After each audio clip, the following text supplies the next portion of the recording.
Bom dia a todos. É um grande prazer estar aqui com vocês nesse nosso webinar. O tema de hoje é um tema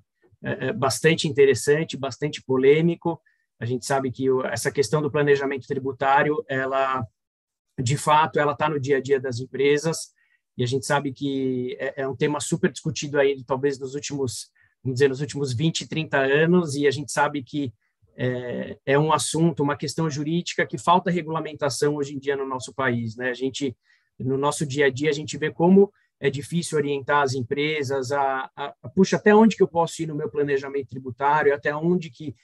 eu estou no campo da licitude, até onde que é ilícito, puxa, eu vou ser autuado pela Receita Federal, não vou, ou o Poder Judiciário, qual que é o posicionamento do Poder Judiciário sobre o planejamento tributário, puxa, qual a influência do que está acontecendo no mundo no planejamento tributário. Então, a gente sabe que existem esses diversos temas polêmicos e recentemente a gente teve a decisão do Supremo Tribunal Federal, na ADI, na Ação Declaratória de Inconstitucionalidade 2446, que, apesar de, num primeiro momento, ela não parecer ter uma densidade muito grande ou ser algo muito extenso, uma orientação muito concreta, a gente analisou ela profundamente, a gente entendeu que ela sim traz elementos super relevantes na construção dos planejamentos tributários, na organização do contribuinte para realizar as suas atividades com a menor carga fiscal possível. Então, esse é o motivo, em verdade, do nosso webinar, né? Trazer luz para essa decisão do Supremo, que, sem dúvida, é um dos grandes referenciais jurisprudenciais que a gente tem hoje em dia no Brasil.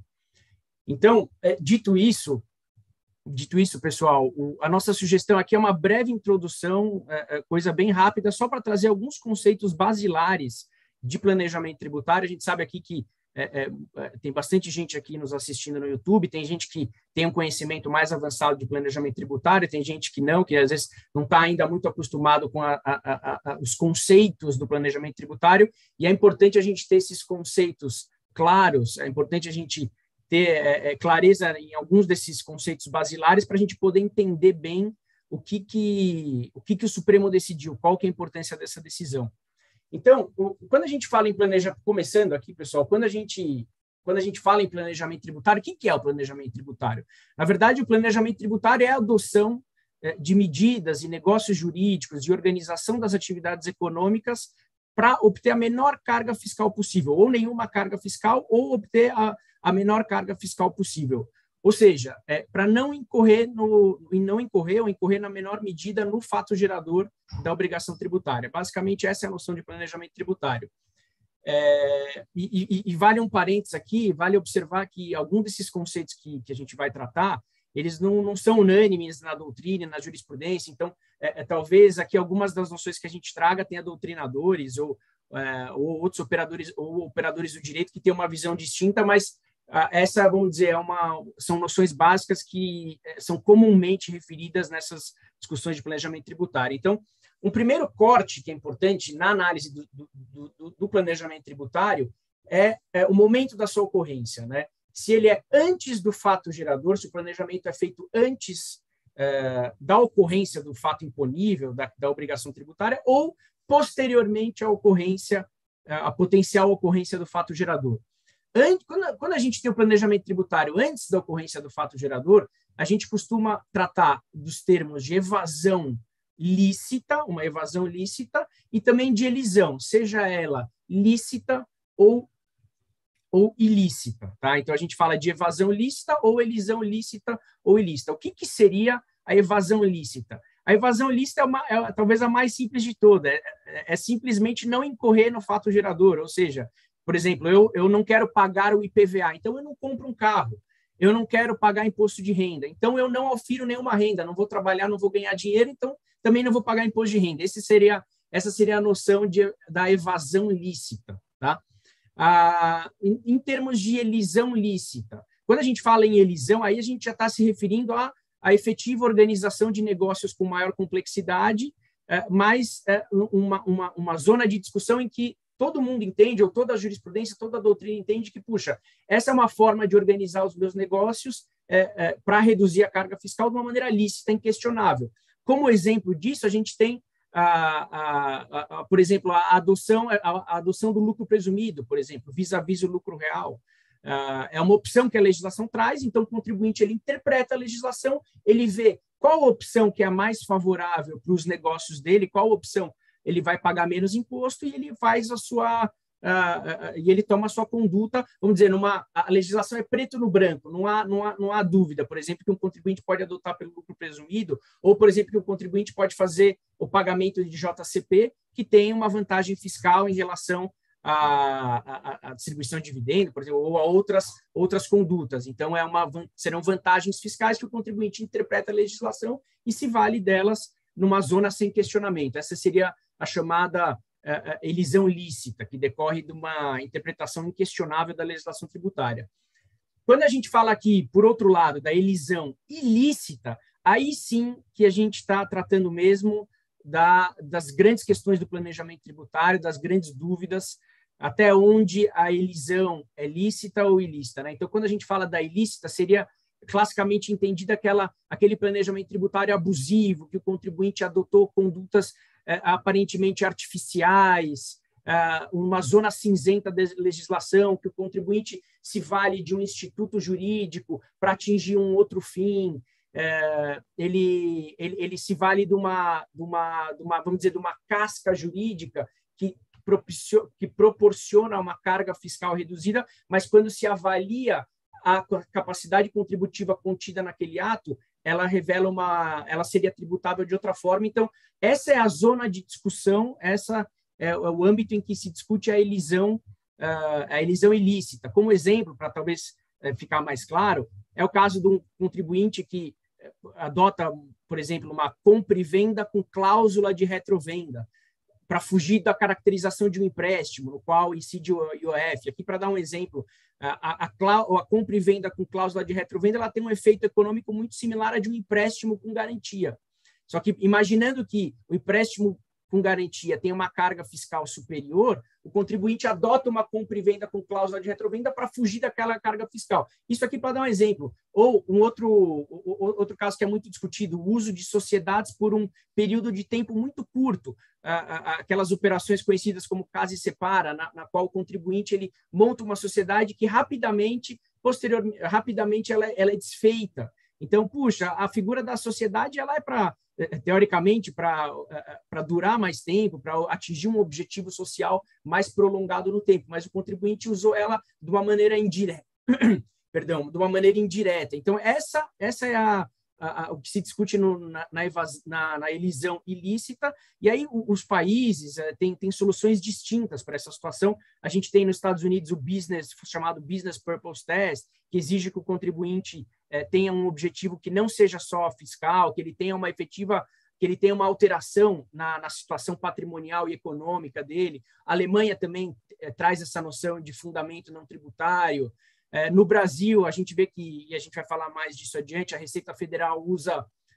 tem usado bastante a questão da simulação, para esse conceito de simulação, que ele é também bastante discutível. Existe simulação em estrito senso ou simulação num sentido maior, ou seja, o fisco aqui tem usado essa noção para combater. Então, essa é a grande noção que a gente vai se inspirar aí na decisão do Supremo para trazer para vocês. Já depois do fato gerador, o que a gente tem? É a chamada evasão ilícita, que são aqueles conceitos clássicos de sonegação, fraude, conluio, que estão lá previstos na Lei 4.502, de 64, são já figuras clássicas no direito tributário e que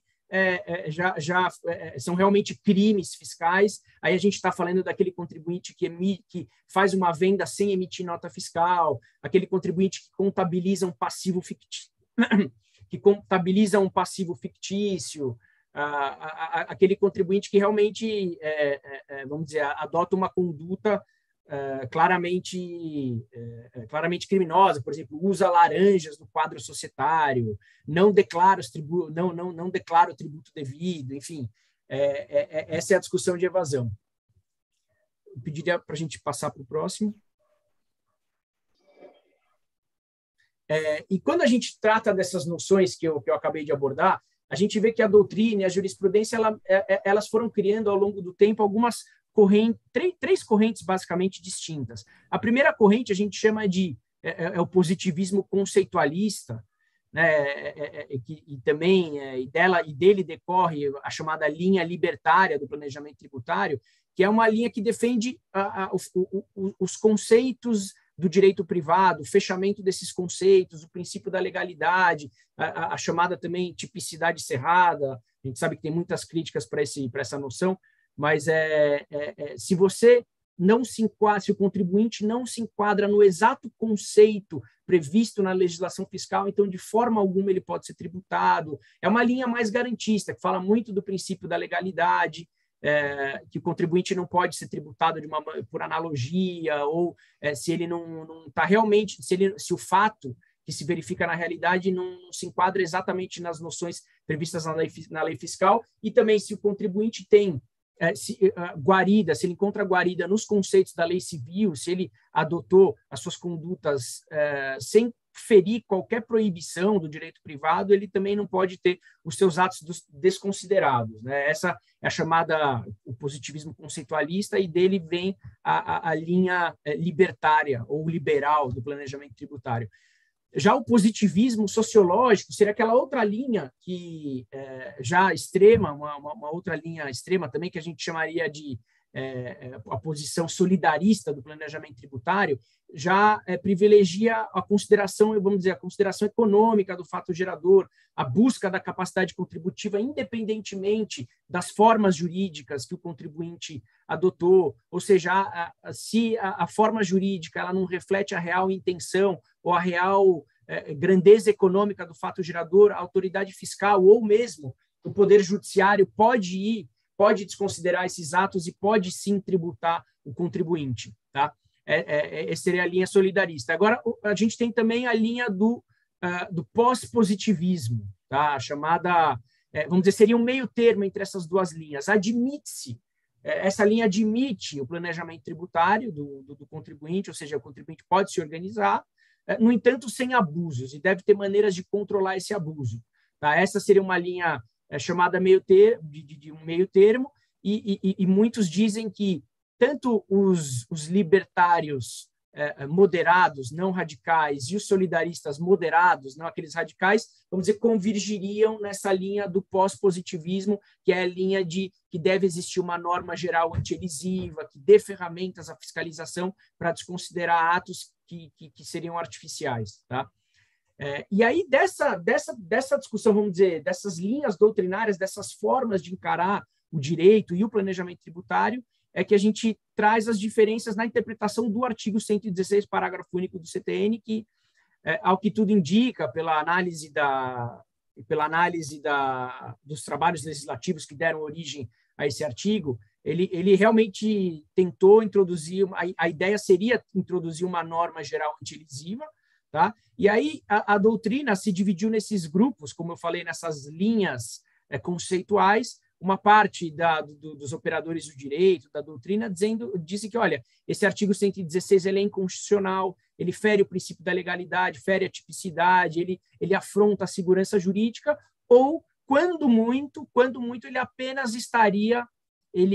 o objetivo dele seria apenas evitar condutas dolosas, condutas eivadas, condutas simuladas, mas, de forma alguma, condutas que estariam de acordo com o direito civil, condutas sem qualquer patologia, sem qualquer vício, esse artigo não atingiria. Então, essa seria a doutrina liberal ou libertária do planejamento tributário, a doutrina mais tradicional e comum do nosso direito tributário. Já a linha solidarista ou pós-positivista diz que defende que esse artigo ele é sim constitucional e ele permite sim dá autorização para o fisco, para a autoridade fiscal, reclassificar os atos praticados pelo contribuinte para buscar capacidade contributiva e para afastar qualquer tipo de artificialidade. Então, essas duas, vamos dizer, visões que se construíram sobre esse artigo, agora, finalmente, e felizmente, a gente teve o posicionamento do Supremo, a análise da nossa Corte Magna sobre esse artigo 116 e sobre o que vamos dizer, se se caminhou mais para uma linha liberal, libertária, ou se a visão solidarista influenciou mais, e acho que é isso que agora a gente vai poder tratar mais especificamente, analisando propriamente os votos dos ministros, e aí eu passo a palavra para o meu sócio Flávio. Bom dia, pessoal. Bom dia, Cássio. Bom dia, Vitória, Pedro, Viviane e todos que nos ouvem. Satisfação estar aqui tratando de um tema que nos parece tão relevante. O princípio aqui toda a base teórica já nos dá aí um caminho de por onde podemos seguir aqui nesse assunto bastante espinhoso. Como o Cássio adiantou, o nosso objetivo aqui é tentar demonstrar ou explicitar um pouco do nosso entendimento sobre o que foi julgado pelo Supremo Tribunal Federal na ADI 2446 e como que nós vemos que esse julgamento impacta o nosso ordenamento jurídico. A gente sabe bem que a conclusão do julgamento foi pela declaração de constitucionalidade da norma do parágrafo único do artigo 116 do Código Tributário Nacional, o que, para alguns juristas, para alguns estudiosos do direito, isso poderia significar que não houve nenhuma mudança do nosso ordenamento jurídico, né, embora, como a norma já existia no sistema jurídico, ela simplesmente a constitucionalidade dela foi agora reforçada pela manifestação da Suprema Corte, mas se trata de uma manifestação da Suprema Corte, que, como todas as outras, seja em sede de uma declaração de inconstitucionalidade, seja em sede de uma declaração de inconstitucionalidade por omissão do legislador, seja numa ADPF, ou até nos mais conhecidos recurso extraordinário com repercussão geral,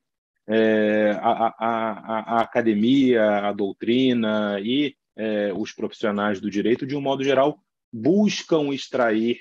da decisão do Supremo ali a sua ratio decidendi, quais foram os fundamentos determinantes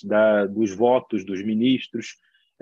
qual é a linha de raciocínio que prevaleceu, e a nossa leitura aqui enquanto escritório buscou também esse caminho ao trazer aqui nesse webinar a nossa interpretação do que nós vimos das decisões, ou melhor, da decisão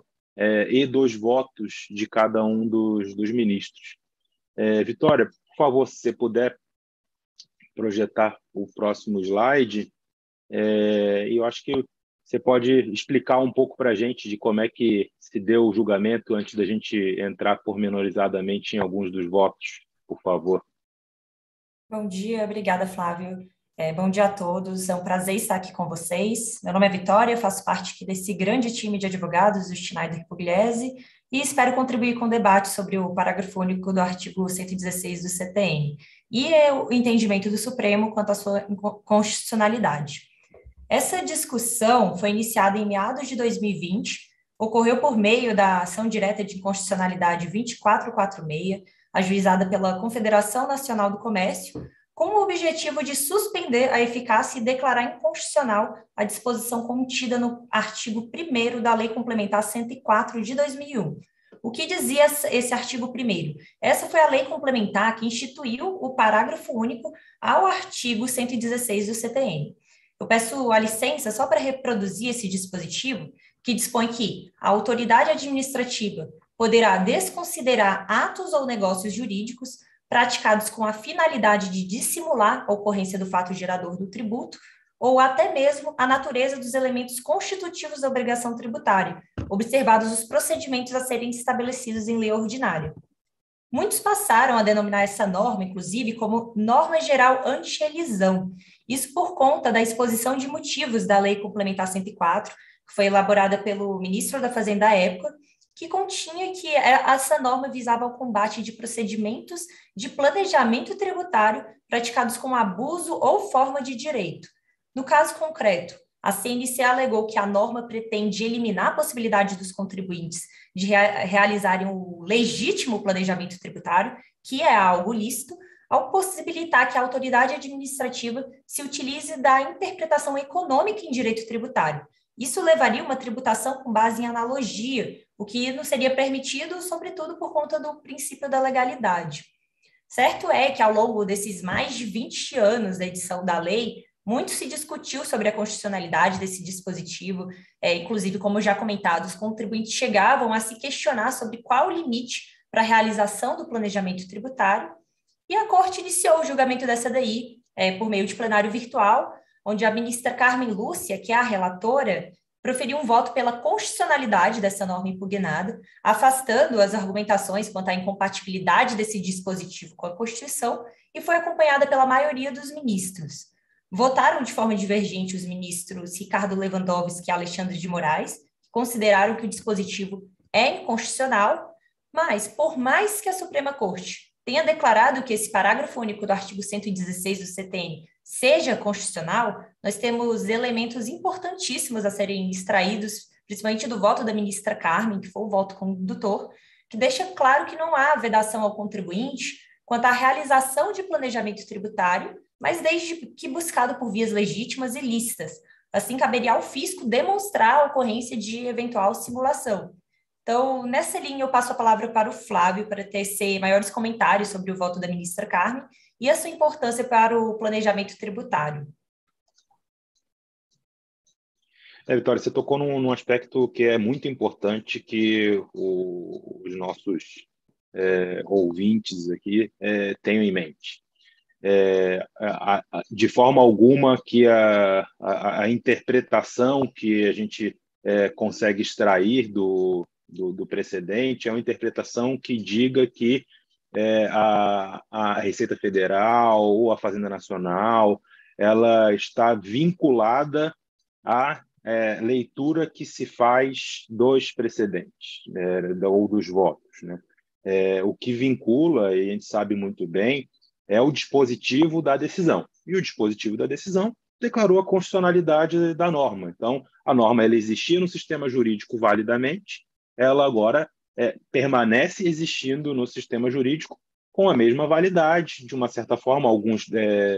estudiosos dizem, com uma constitucionalidade reforçada agora pelo reconhecimento da Suprema Corte de que a norma não é inválida. Então, o que vincula é, de fato, o dispositivo, não são os fundamentos. Mas o que, na nossa concepção, precisa também ser levado em consideração, seja pelos estudiosos, seja pelo auditor fiscal, no momento da lavratura de um auto de infração, na análise de um futuro planejamento tributário, seja no CARF, quando analisar novos planejamentos, novas autuações que decorram de planejamentos, que se leve em consideração a linha de raciocínio, a fundamentação que está dentro de cada um desses votos que foram proferidos pela Suprema Corte. Porque é muito bom lembrar aqui,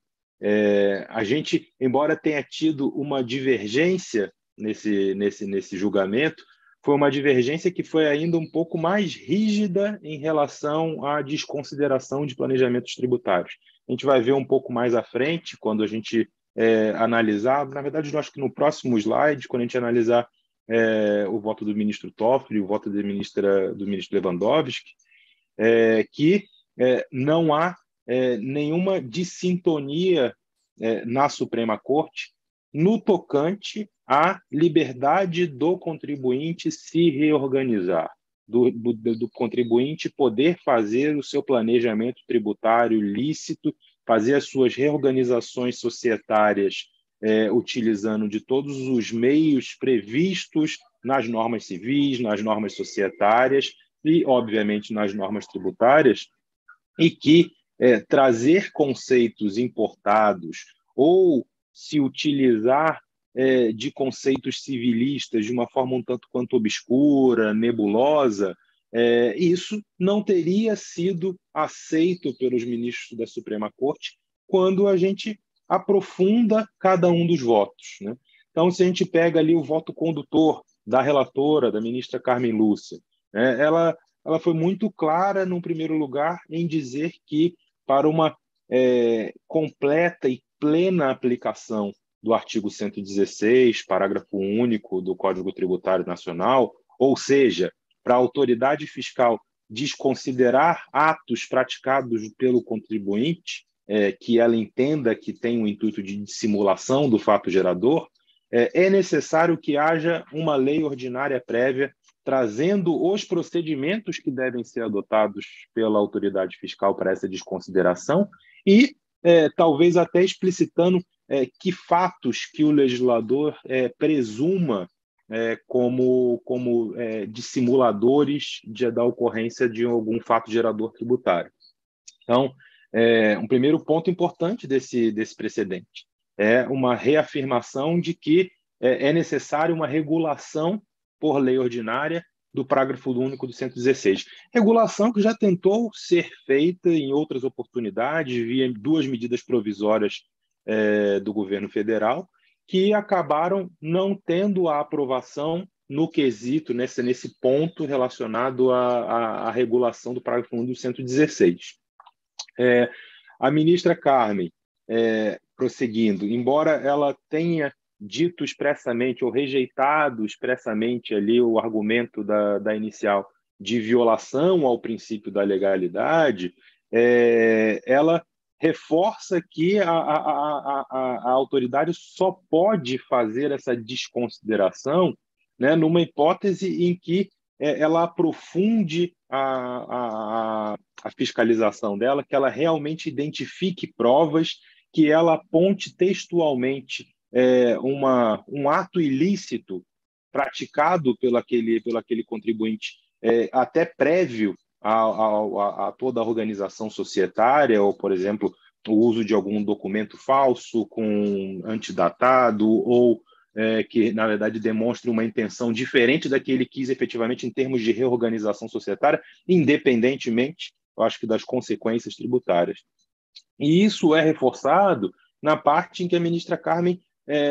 trata pontualmente da questão do planejamento tributário, né? E ela fala ali expressamente que a norma não proíbe o contribuinte de buscar, pelas vias legítimas e comportamentos coerentes com o ordenamento jurídico, com a economia fiscal, né? E é disso que nós estamos tratando quando nós estamos falando de elisão fiscal, de uma elisão lícita, de um planejamento dentro do ordenamento jurídico prévio ao acontecimento do fato gerador. E, por fim, a ministra Carmen também aponta ali que não haveria uma violação ao princípio da separação dos poderes, na medida em que não há qualquer autorização para a autoridade tributária se valer de analogia para definir o fato gerador. Esses pontos trazidos pela ministra Carmen foram reforçados também no voto do ministro Dias Toffoli. O voto do ministro Dias Toffoli, se a gente pudesse seguir para o próximo slide, Vitória, por favor. Ele reforça o argumento da ministra Carmen Lúcia, no sentido de que o parágrafo único do artigo 116, e, embora, mais uma vez, os ministros estejam falando sempre do parágrafo único do 116, porque essa era a norma que estava em análise, não há em nenhuma das passagens do voto dos ministros indicativo de que a autoridade fiscal teria uma abertura, seja constitucional, seja do Código Tributário Nacional, seja de outras normas esparsas tributárias ou civilistas, para criar supostos fatos geradores ou para desconsiderar atos dos contribuintes que não se aponte claramente quais são as provas e não mera intenção do contribuinte de se fazer uma redução de carga tributária e de que modo essas provas violam o ordenamento jurídico brasileiro. E isso fica claro nas passagens que os ministros falam ali textualmente que o contribuinte pode se reorganizar, ele pode fazer planejamentos de modo a ter uma economia tributária. O voto que nós tivemos, né, que seria aí considerado um voto divergente, o voto do ministro Lewandowski, que acabou depois sendo acompanhado, curiosamente, pelo voto do ministro Alexandre de Moraes, e digo curiosamente porque no início do julgamento o ministro Alexandre de Moraes havia acompanhado integralmente a ministra Carmen Lúcia, mas após o pedido de vista do ministro Lewandowski houve uma divergência. Vitória, traz para a gente o que foi essa divergência aqui, para a gente fechar essa parte relacionada ao julgamento da ADI, porque foi o único voto que trouxe esse ponto para consideração, né? Perfeito, Flávio. Só para destacar, né, como você já comentou, a decisão não foi unânime. O ministro Lewandowski veio aí inaugurando essa divergência ao entender que essa norma seria, sim,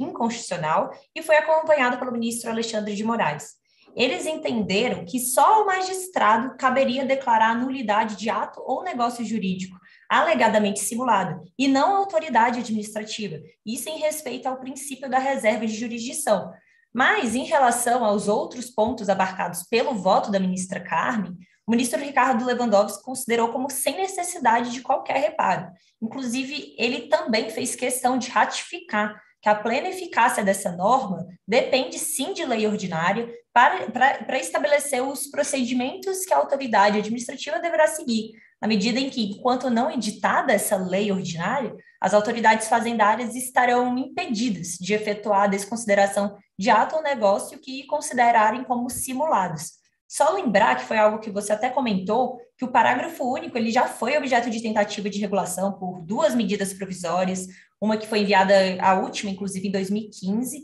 justamente por essa falta de densidade normativa do parágrafo único, algo que foi comentado por todos os ministros, já que há uma previsão expressa quanto à necessidade de observância aos procedimentos previstos em lei ordinária.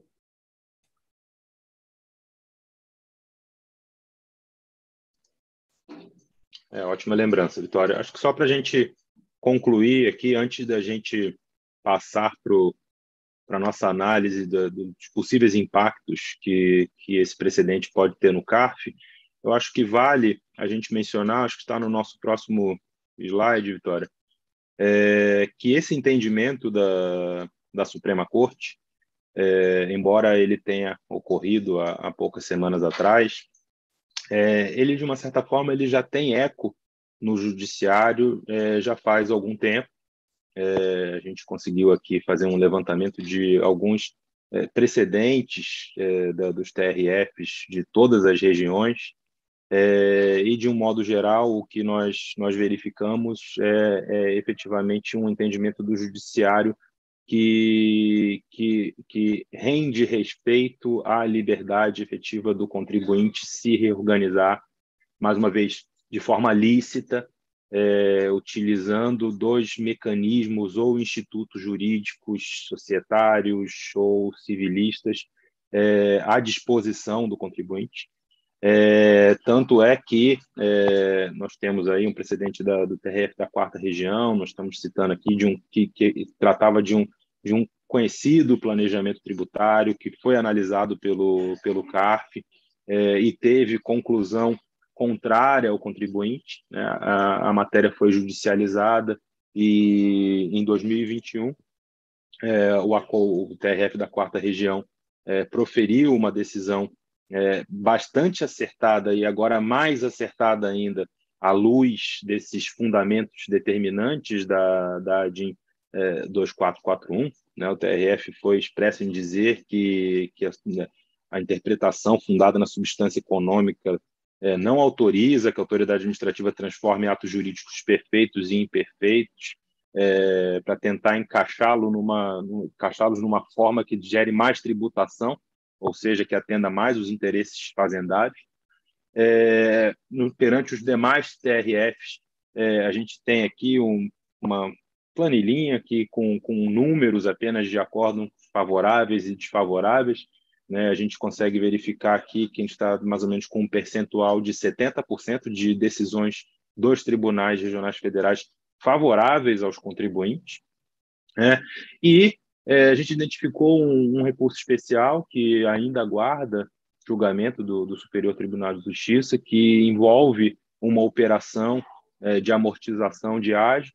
que talvez possa se tornar aí a primeira manifestação, pelo menos que nós temos conhecimento, do Superior Tribunal de Justiça sobre essa matéria envolvendo planejamento tributário, especificamente um planejamento tributário envolvendo ágio, que é a nossa maior amostra aqui que nós conseguimos de precedente. Eu acho que aqui a gente conclui a parte relacionada à análise dos votos em si, do precedente da Suprema Corte, trouxemos aqui um pouco do que já vem sendo objeto de discussão no Judiciário de um modo geral. A gente espera que com esse precedente do Supremo Tribunal Federal, esse entendimento aqui mais favorável aos planejamentos lícitos sejam mantidos. E agora a gente avança um pouco mais para analisar algumas das posições do CARF e também de que modo a gente entende que esse entendimento do CARF pode ser impactado pela ADI 2446. Legal, vou passando agora a falar. Bom dia a todos, meu nome é Viviane, também trabalho aqui no Schneider Pugliese, sou da equipe de diretos. Aqui a gente vai trazer primeiro uma pequena contextualização de como tem sido a questão do planejamento tributário no CARF, só para a gente conseguir se situar aqui nessa discussão. De uma forma geral, né, em linhas gerais, é possível a gente estabelecer dois momentos principais da jurisprudência do CARF, né? Até 2003, havia uma tendência de olhar para essas autuações por planejamento tributário no CARF de uma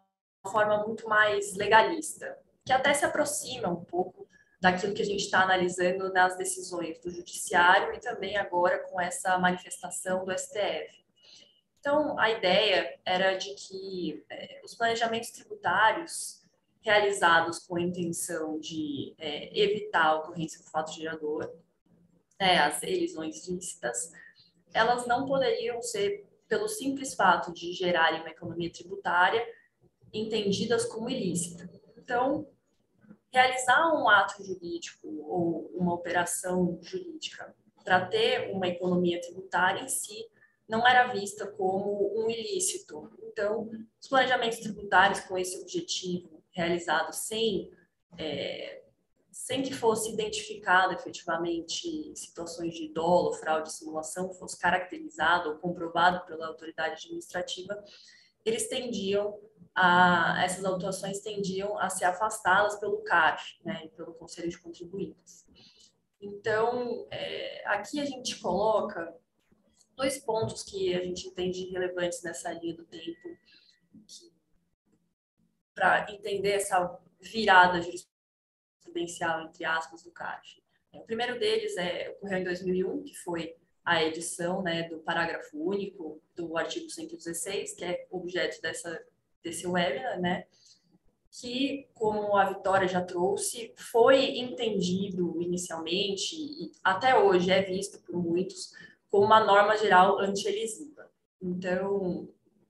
entendeu-se que havia sido incluído no CTN uma possibilidade normativa de considerar ilegais planejamentos tributários realizados com a única finalidade de evitar a ocorrência do fato gerador de tributos e, portanto, atos jurídicos que tinham como finalidade única a economia tributária. Outro fato que nos parece relevante aqui da perspectiva normativa foi a edição do Código Civil de 2002. Com a edição do Código Civil de 2002, passou-se a entender que o próprio sistema normativo admitia que em situações em que havia um motivo ilícito ou um objetivo específico de fraude à lei, seria possível desconsideração de um negócio jurídico. Na nossa opinião, aqui do escritório, isso em si não bastaria para que a gente pudesse realizar desconsiderações de negócios jurídicos, de planejamentos tributários como um todo, porque essas disposições do Código Civil A gente destaca aqui o artigo 50, o artigo 187, que foram muito utilizados em autuações, e até hoje são, com menos intensidade, mas ainda são, regulariam situações, negócios jurídicos entre particulares, não as relações jurídicas entre o fisco e com o contribuinte, que são relações que têm um grau de hipossuficiência relevante. Mas esses dois fatos, na nossa opinião, eles acabam sendo relevantes para a gente entender um novo momento que o CARF passa a ter após meados de 2003. Então, começa-se a construir uma jurisprudência em que não basta a legalidade dos atos jurídicos praticados em si mesmo para que você tenha um planejamento tributário lícito. Então, passa-se a discutir conceitos como o propósito negocial, em que a intenção das partes ao realizar determinados atos jurídicos e o objetivo delas ao realizar aqueles atos jurídicos passa a ser relevante, não só a legalidade dos atos jurídicos em si. Então, a gente passa de uma ideia de tipicidade fechada, de uma ideia de que o sistema jurídico tributário ele obedece a uma legalidade que não admite interpretações analógicas, para uma realidade que se passa a discutir os objetivos do contribuinte ao realizar determinados atos jurídicos, inclusive considerando diversos atos jurídicos de uma forma global. Então, nesse segundo momento, os contribuintes eles passam a se preocupar em autuações, a demonstrar que os atos jurídicos que eles praticaram tinham finalidades além daquelas da economia tributária. Então, o contribuinte, naquela situação de autuação em que o fisco entende que o planejamento tributário que ele realizou é abusivo, ele passa a tentar demonstrar que, de fato, aqueles atos jurídicos que ele praticou tinham uma finalidade outra que não somente a economia tributária. Então, olha, eu realizei essa cisão, mas porque isso era relevante para o meu negócio, era importante, me trouxe o alcance de objetivos que eu tinha econômicos e não só tributários. Então, houve uma alteração da forma como se defendia de autuações, também da forma como as autuações eram mantidas ou não pelo CARF. Ainda que se entendesse que o propósito negocial não era suficiente para embasar uma autuação, fato é que esse aspecto da finalidade da prática dos atos passou a ser relevante e passou a ser considerado tanto pelo CARF quanto pelos contribuintes ao realizarem as suas defesas. Aqui a gente colocou ao final dessa linha do tempo um marco que é 2022, porque a gente entende que essa decisão do STF é de fato muito relevante, porque ela traz elementos interpretativos do planejamento tributário que nos parecem muito relevantes e que podem vir a ser tratados pelo CARF nas autuações daqui em diante. Quando o STF tratou da constitucionalidade do parágrafo único do artigo 116, os votos da Carmen Lúcia, do ministro Dias Toffoli, do ministro Lewandowski, eles expressaram a possibilidade da realização do planejamento tributário. Então, realizar atos jurídicos com o objetivo de economia tributária foi dito pelo STF, não seria ilegal em si mesmo. Então, isso parece trazer uma nova perspectiva importante para a análise de planejamentos tributários, porque, aparentemente, o propósito negocial em si não seria um fundamento válido o suficiente para que se mantivessem autuações. É claro que aqui a gente até destaca que o propósito negocial em si não é o único fundamento para a manutenção dessas autuações. Então, se utiliza a própria existência da Lei Complementar 104, que previu o parágrafo único do artigo 116, como uma norma geral anti-elisiva, entre aspas, né? A gente não concorda com esse entendimento, mas sim, ele é utilizado. E também, ainda a gente sabe que não é possível afirmar categoricamente que esses entendimentos que foram tratados nos acórdãos do STF vão já de imediato interferir nas decisões do CARF. Aí, Vitória, se você puder passar para o próximo slide, por favor. Aqui a gente trouxe apenas 3 exemplos de como ordinariamente o tema do planejamento tributário era tratado até 2003. Então, trazendo essa perspectiva mais liberal do planejamento tributário, assim dizendo, em que a existência de legalidade dos negócios jurídicos realizados em si mesmos e o fato de haver ou não um intuito de haver economia tributária não era tido como suficiente para se manter uma autuação por planejamento tributário, de acordo com a jurisprudência do CARF até 2003. Então, a existência de legalidade dos negócios jurídicos era muito importante e era o que determinava a legalidade ou não dos negócios jurídicos. Então, se havia um vício na realização de negócios jurídicos, se a autoridade fiscal pudesse provar a ocorrência de dolo, fraude ou simulação, aí sim haveria uma ilegalidade no negócio jurídico e, portanto, um planejamento tributário que poderia ser desconsiderado. Aí, Vitória, se você puder passar adiante, por favor. Já após 2003, como eu falei, a tendência é ainda discutir a existência ou não de propósito negocial nas autuações. Há casos em que o propósito negocial é considerado necessário para que a autuação não seja mantida, e há casos em que se entende que, na realidade, o propósito negocial ele não constitui em si mesmo um fundamento válido de autuação. Mas esse tema ele é sempre discutido e os contribuintes são sempre chamados a comprovar que os atos jurídicos que eles praticaram, que tiveram como consequência a economia tributária nessas autuações, eles tinham sim uma substância econômica em si mesma. Eles não eram simplesmente realizados para obter economia de tributo, porque essa realização para obter economia de tributo poderia ser equiparada a uma simulação. Então, ainda isso é muito discutido. A gente traz aqui um acórdão do CARF de 2018, em que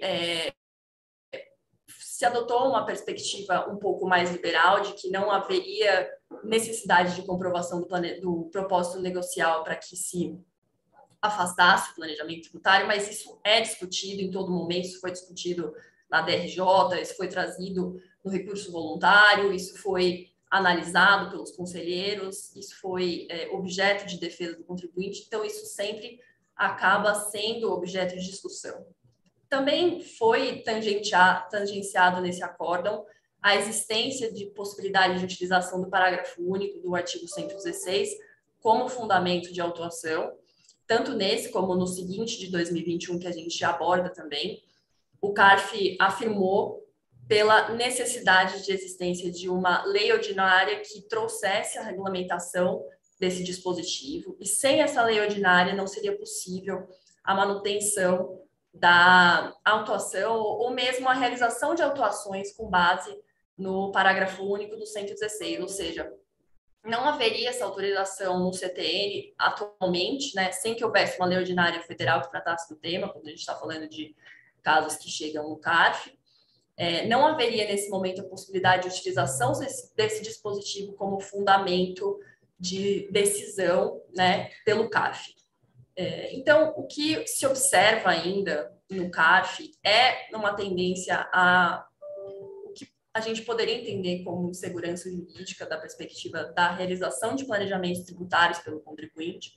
porque não se sabe ao certo qual é o limite do que ele pode fazer, não se sabe ao certo se ele pode realmente realizar atos ou negócios jurídicos tendentes apenas à economia de tributos. Então, há sim uma situação de insegurança. Os conceitos que são utilizados para a manutenção de autuações ou para a realização de autuações, eles não são claros, há divergências doutrinárias e jurisprudenciais de qual é o âmbito e a aplicação desses institutos. Então, a gente vê ainda um cenário de desconfiança, mas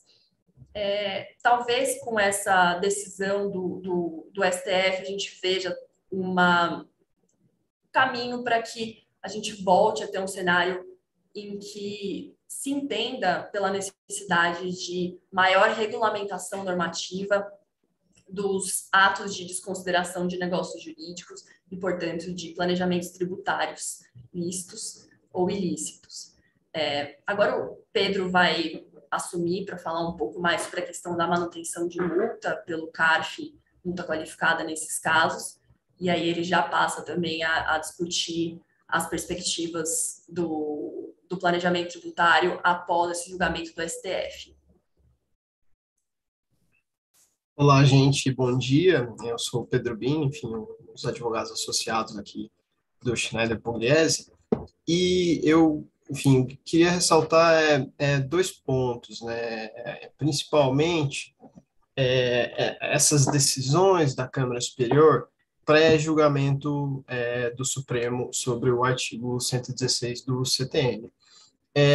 Um levantamento feito pelo Jota sobre as decisões da Câmara Superior no ano passado mostrou que, especificamente sobre a multa qualificada, que na maioria dos casos a Câmara Superior ela desqualificou a multa, ou seja, ela manteve o lançamento para fins de incidência de tributos, mas reduziu de 150% para 75% a multa que havia sido lavrada pelas autoridades fiscais.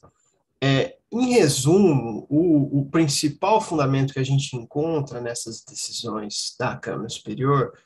é o de que o artigo 44 da 9430, que prevê a qualificação das multas, ele não faria remissão às categorias de abuso, planejamento tributário abusivo, falta de propósito negocial, todas essas doutrinas importadas e esses argumentos utilizados tanto pelas autoridades fiscais quanto pelo CARF para fazer análise em alguns dos casos pós-2003. Então, como esse dispositivo ele fazia menção exclusivamente aos conceitos de fraude, sonegação e conluio, que são figuras distintas, como enfim, bem apresentado pelo Cássio no começo, do mero planejamento tributário em si, a Câmara Superior entende que, no caso de uma alegação de que há um mero abuso ou uma falta de propósito negocial, não haveria o porquê manter a qualificação da multa,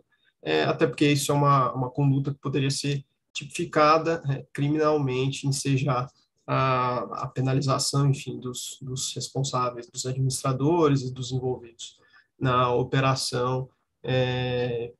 e isso não poderia ser feito sem base legal. Então, a gente vê que a Câmara Superior ela tem traçado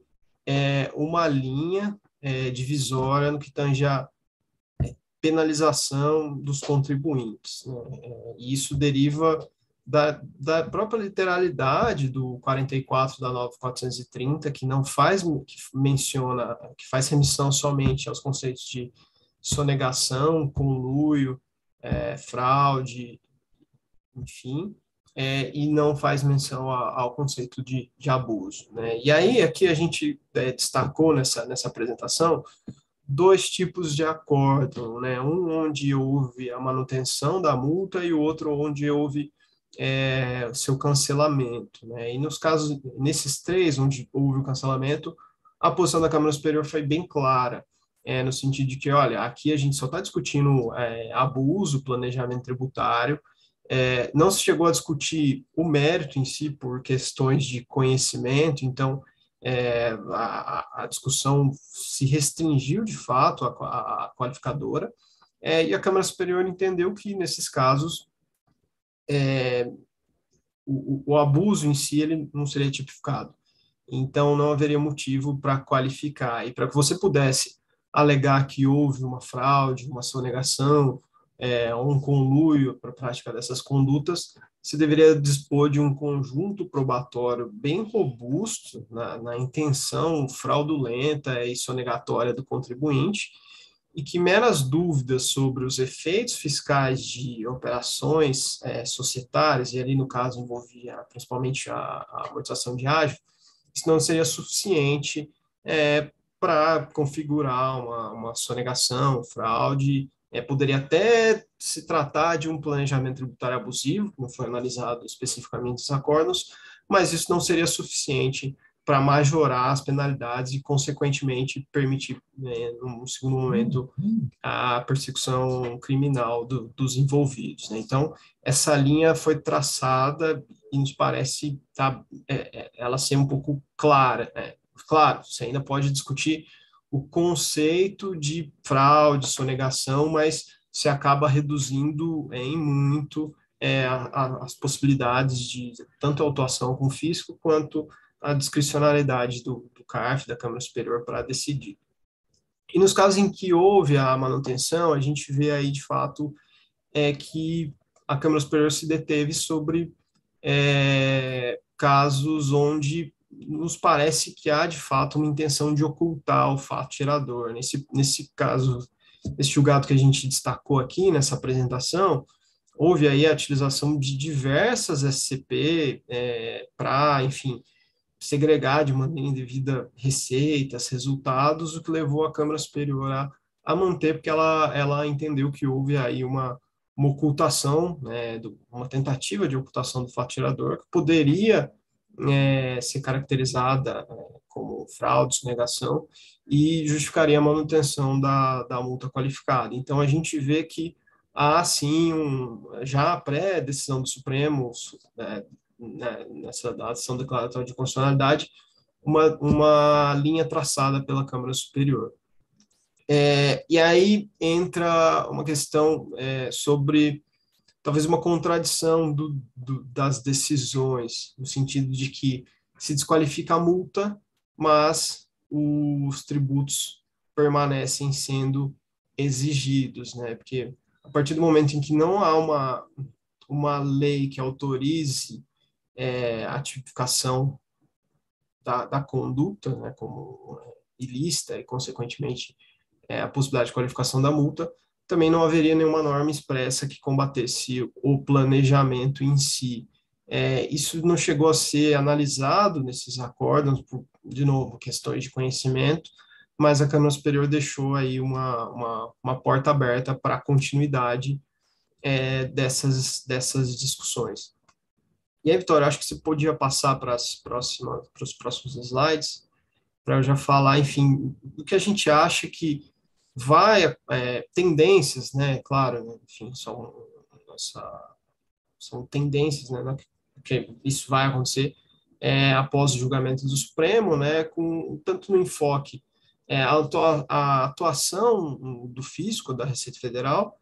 e possíveis modificações legislativas. A gente, quando o fisco ele se depara com uma situação de planejamento tributário, ele costumava se valer de um tripé para fiscalizar e autuar. Ele tinha aí 3 instrumentos à sua disposição, né? O primeiro deles é o que está aí colocado no slide como norma geral anti-abuso implícita, né, que não decorre de nenhum fundamento expresso, legal, mas que, segundo seus defensores, estaria implícita na Constituição, no Código Tributário Nacional, e decorreria principalmente da capacidade contributiva. Tá? Aqui a gente não está discutindo consideração econômica, tem uma discussão, enfim, se isso faz parte ou não, mas o objetivo aqui do webinar não é entrar nas minúcias de cada uma das categorias, então a gente vai manter aqui só como a norma geral anti-abuso, né? Esse é um dos primeiros instrumentos usados pelo fisco, né, onde ele acabou colocando embaixo desse guarda-chuva todas essas doutrinas importadas de falta de propósito negocial, enfim, abuso de direito, tudo ali dentro dessa norma geral anti-abuso. O segundo instrumento utilizado pela fiscalização envolvia isso aí que a gente chamou das categorias técnicas tradicionais, que são aquelas que têm, de fato, previsão legal, seja no CTN ou nas normas, por exemplo, na 4502, que tipifica sonegação, fraude, conluio, ou na legislação civil, como 187 do CTN, que fala do abuso do direito, o artigo 50 do Código Civil, que fala da desconsideração, do abuso da personalidade jurídica, as disposições sobre simulação, enfim. Aí, nessa categoria, que a gente chamou de categoria técnica, então, todas essas figuras tipificadas pela legislação ordinária, que são usadas pelo fisco, e aí, de novo, né, o objetivo não é tratar de cada um dos conceitos, até porque não há um rigor em sua aplicação. Ora, o conceito de simulação é inflado, ora não é, assim como o conceito de abuso que está no 187 do CTN, do Código Civil. Então, a gente não vê aí uma coerência na aplicação desses institutos pelo fisco, mas eles são utilizados para fundamentar as autuações. E o terceiro seria uma autuação fundamentada exclusivamente no 116 do CTN, né, que aí a gente entra na discussão do STF propriamente dita, né? Então, a gente tem esses três instrumentos, né, que são usualmente utilizados pelo fisco para realizar as autuações. E, na maioria das vezes, são poucos os casos, né, onde se utiliza só um na fundamentação, enfim, então há quase sempre aí a mescla dos diferentes institutos, né? E nos parece que essa decisão do Supremo tem por efeito concreto barrar a possibilidade de o fisco fundamentar as autuações puramente no 116 do CTN, né? Acho que a Vivi até destacou um acórdão onde uma autuação feita exclusivamente com base no 116 acabou sendo derrubada na Câmara Superior. Então, se antes já havia mais dificuldade por parte do fisco de sustentar uma autuação em caso de planejamento tributário exclusivamente com base no 116, agora, com essa decisão do Supremo, isso ficou mais difícil, né? Enfim, ainda que você não tenha uma vinculação direta, porque o Supremo acabou reconhecendo a constitucionalidade da norma, ele, ao mesmo tempo, reconheceu a legitimidade dos contribuintes para fazer esse planejamento, mas em termos retóricos e de ônus argumentativo, fica cada vez mais difícil, tanto por parte das autoridades fiscais, quanto pelo CARF, para manter autuações baseadas exclusivamente no 116 do CTN. Então, a gente volta aí, nos parece que a discussão mantida a legislação atual, vai girar em torno tanto das categorias técnicas, quanto da extensionão de uma norma tributária implícita, antiabusiva, ou até mesmo discussões interpretativas envolvendo a consideração econômica. Então, eu acho que esse cenário concreto para autuar como a decisão do Supremo vai impactar as atuações do fisco, né? Nos parece que o 116 do CTN, por uma questão de ônus argumentativo, vai ser abandonado e o foco da discussão vai recair sobre essas categorias técnicas ou normas gerais e interpretativas, né, que já vinham sendo utilizadas, mas talvez haja aí um refinamento dessas discussões por parte das autoridades fiscais e, consequentemente, do CARF também. E aí eu gostaria de pedir só para passarem para o próximo slide, que vai ser o último. Enfim, além desses efeitos, né, sobre a conduta das autoridades fiscais, né, que na prática a fechar a porta do 116 como fundamento das autuações para o planejamento, tem aí, enfim, possíveis impactos legislativos dessa decisão do Supremo, né? Porque os poderes, enfim, eles se movimentam, né? Uma decisão do Supremo pode gerar um movimento por parte da Receita Federal ou do Congresso para edição de normas, para combater cenários específicos, né? Então, nos parece que essa decisão do Supremo deixa uma mensagem clara de que existe a necessidade de não a necessidade, claro, porque isso depende do Congresso, né, mas caso planejamentos tributários queiram ser combatidos fora das hipóteses de sonegação, fraude, conluio, uma norma deveria ser editada, enfim, seja ela de caráter geral, né, como já se tentou fazer no passado, ou até mesmo diversas normas antilisivas específicas, né? Ainda que no julgado se tenha mencionado que o 116 ele não é uma norma antilesiva, né? A mensagem que fica é, olha, a legislação atual, ela não veda a priori o planejamento puro, né? Aquele fora das hipóteses de sonegação, fraude e conluio, né? E se levado a cabo esse entendimento do Supremo, eventual combate dessas operações deveria se dar pela via da criação tanto de normas gerais ou normas específicas, né? Então, nos parece que pode haver alguma movimentação nesse sentido, né, da criação e edição de normas específicas ou gerais, e, enfim, nos cabe aguardar se de fato isso vai acontecer. Então, eu acho que da nossa essa perspectiva, enfim, dos impactos, né, só para resumir da decisão do Supremo, ela afeta tanto a conduta das autoridades fiscais ao barrar a porta de autuações baseadas exclusivamente no 116 do CTN, o que possivelmente vai inflar discussões sobre normas gerais anti-abuso, de consideração econômica e da utilização das categorias técnicas já positivadas, tanto no CTN, normas tributárias e na legislação civil e comercial. E do ponto de vista legislativo, a gente acredita que pode ser que isso gere edição de normas para tratar melhor o assunto e refinar e possivelmente dar mais segurança, tanto para os contribuintes, quanto mecanismos para que a Receita Federal possa combater algumas estruturas que ela, e se o Congresso entender que também devam ser combatidas, inserir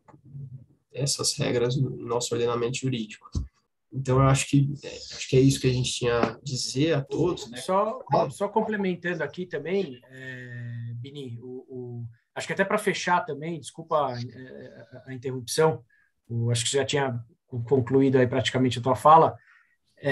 Eu acho que a mensagem que é importante deixar aqui, e acho que fica bem claro da decisão do Supremo, é que a decisão claramente se inclinou numa linha mais liberal, na linha, vamos dizer, o libertária de planejamento tributário, né? A própria ministra Carmen Lúcia traz um excerto da doutrina do Alberto Xavier, depois ela fala, lá para o final do voto dela, ela traz o artigo 110 do CTN, que fala que deve se respeitar as formas do direito privado, e depois ela conclui, ela traz o 110, né, dizendo que a lei tributária não altera o conteúdo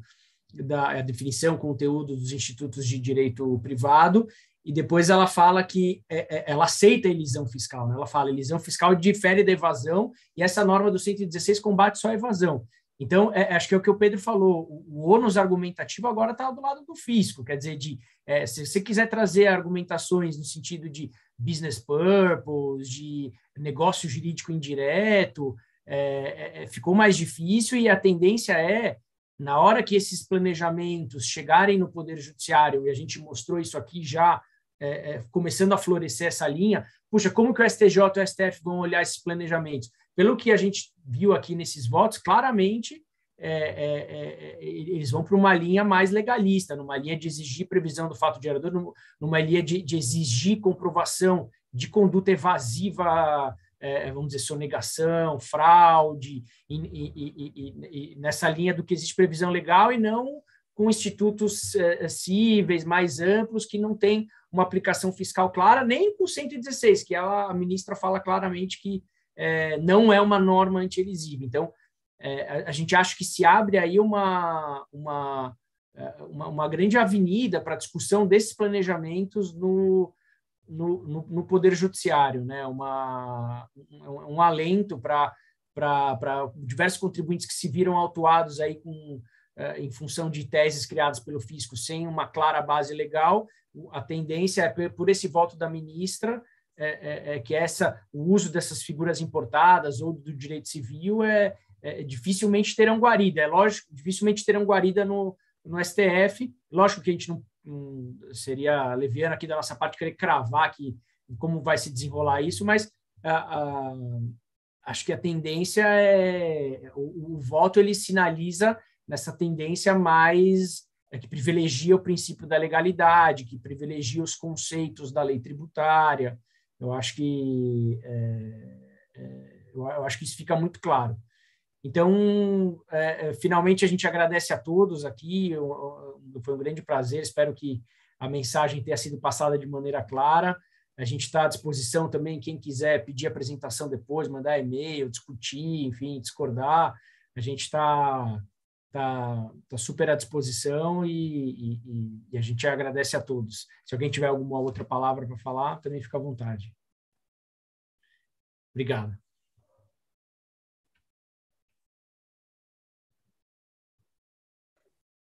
Pessoal.